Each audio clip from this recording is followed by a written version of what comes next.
തിരുവനന്തപുരത്ത് അടിയന്തര ലാൻഡിംഗ് നടത്തിയ ബ്രിട്ടീഷ് യുദ്ധവിമാനം F-35 എയർ ഇന്ത്യയുടെ ഹാങ്ങറിൽ നിന്ന് ഉടൻ പുറത്തിറക്കും.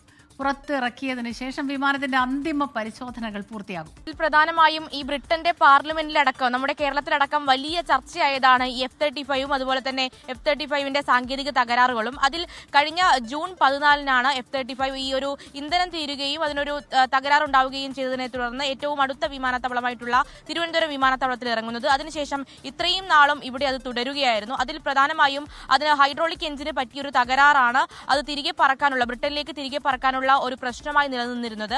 അതിനുശേഷം ഇപ്പോൾ ബ്രിട്ടനിൽ അടക്കമുള്ള ഈ വിമാന കമ്പനി അധികൃതരടക്കം ഈ വിമാനത്താവളത്തിലേക്ക് എത്തുകയും അതിന്റെ തകരാർ പരിഹരിക്കുകയും ചെയ്തു. അതായത് ഇപ്പോൾ ക്രിസ്റ്റീന സൂചിപ്പിച്ചതുപോലെ തന്നെ അതിന് ചിറകുകൾ അഴിച്ചു മാറ്റാതെ തന്നെ ബ്രിട്ടനിലേക്ക് പറക്കാം എന്നുള്ളതാണ് ഏറ്റവും പ്രധാനപ്പെട്ട കാര്യം. അങ്ങനെ ഈ ഹാങ്ങറിലേക്ക് എയർ ഇന്ത്യയുടെ ഹാങ്ങറിലാണ് ഇപ്പോൾ വിമാനം F-35 ഉള്ളത്.